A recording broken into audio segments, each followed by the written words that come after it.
Hello, I'm Dominic Oliver, and today I will be presenting, on behalf of my colleagues, sea urchin oocyte damage modeling, advancements in chill injury and cytotoxicity modeling. Special thanks to Sarah Campos and Pablo Harris.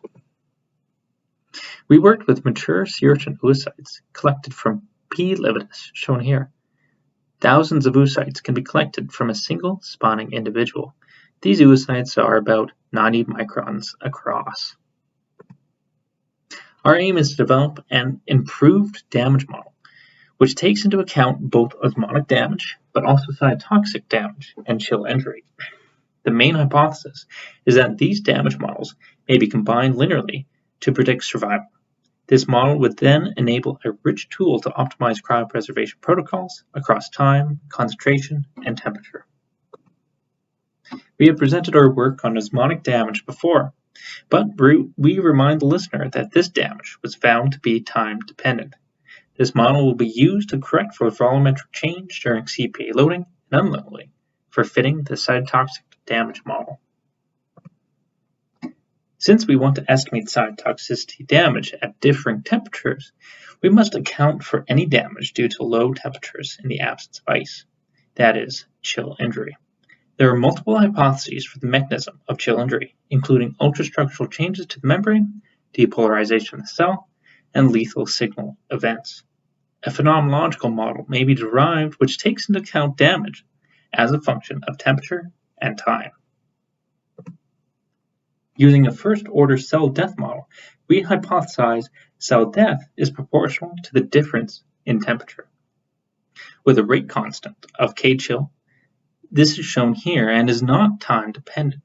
We present an alternative model which is derived with respect to both temperature difference, but also time. We will first test whether chill injury is time-dependent or not on the scale of minutes to tens of minutes. After this test, we will choose the appropriate model to fit the data.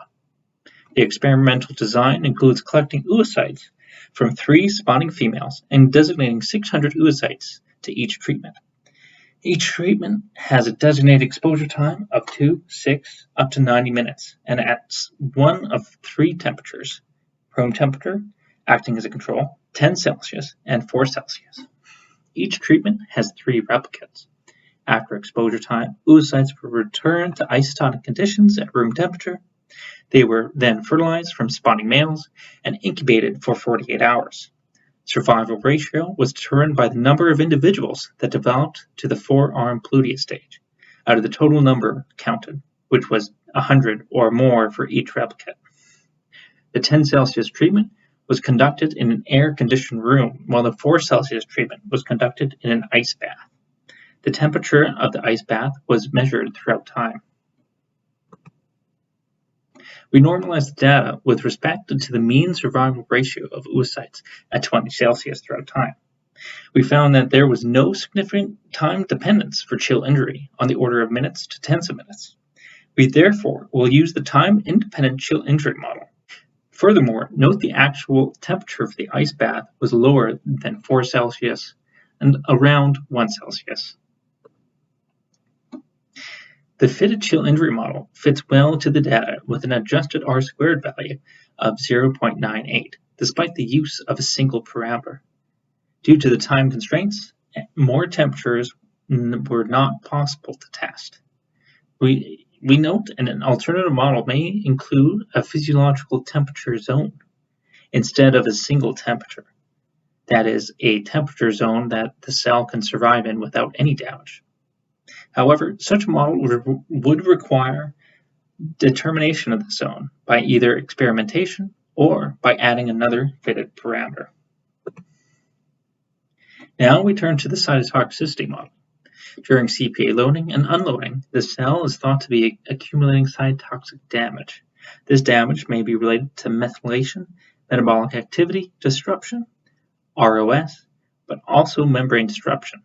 The importance of membrane disruption, especially for sea urchin oocytes, will be a primary focus for developing competing models. We use the mass transfer model to estimate intracellular CPA osmolality change in cell volume. We use the 2-parameter model in particular and fitted the mean of 51 oocytes exposed to 1.5 osmolality of DMSO in salt water. This experiment was done at room temperature 10 Celsius and 6 Celsius. The two-parameter equation was expanded to include the fitted Arrhenius equation. The classic cytotoxicity model is based on a first-order cell death model, with cell death being proportional to the integration of intracellular CPA osmolality raised to some fitted power alpha.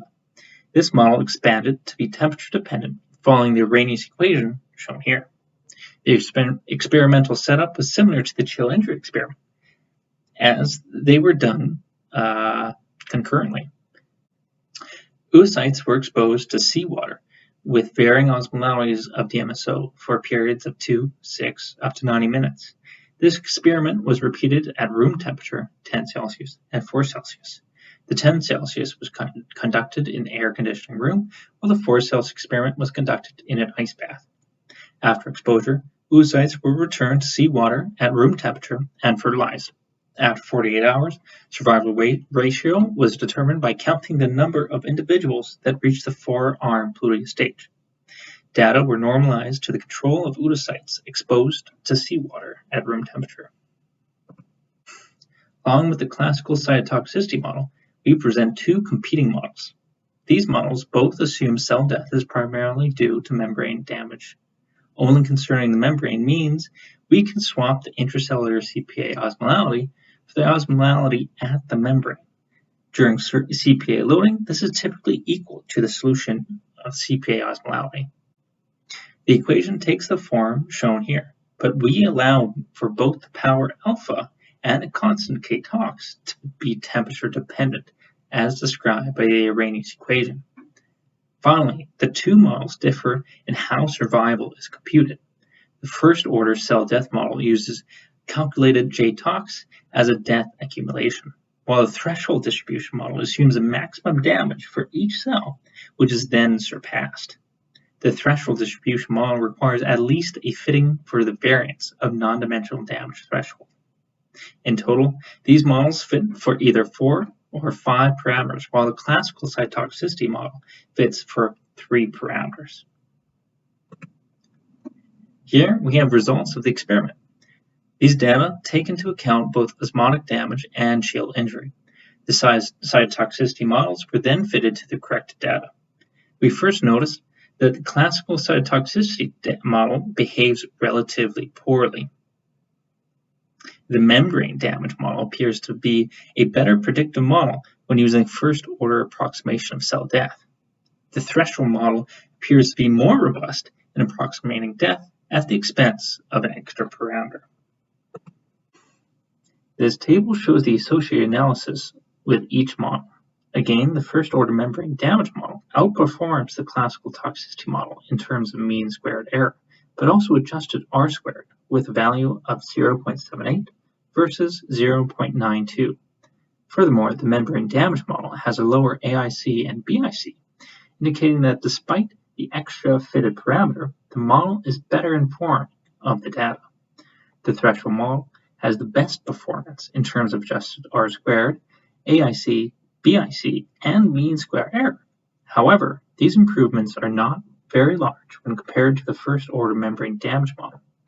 The first-order membrane damage model provides a powerful model that can be easily incorporated with the osmotic damage model and the chill injury model. In an effort to avoid overparameterization, and for the sake of simplicity, the first-order membrane damage model is identified as the preferred model. In conclusion, we have constructed a model for cell damage that takes into account osmotic damage, cytotoxic damage, and chill injury. An optimized protocol then is one that minimizes all these damages. In turn, this enables an optimization across concentration, time, and temperature, such that simple stepwise protocols can be optimized in new ways. Our next step is to identify successful optimized protocols and determine the validity of the models as a linear combination of damages. Questions?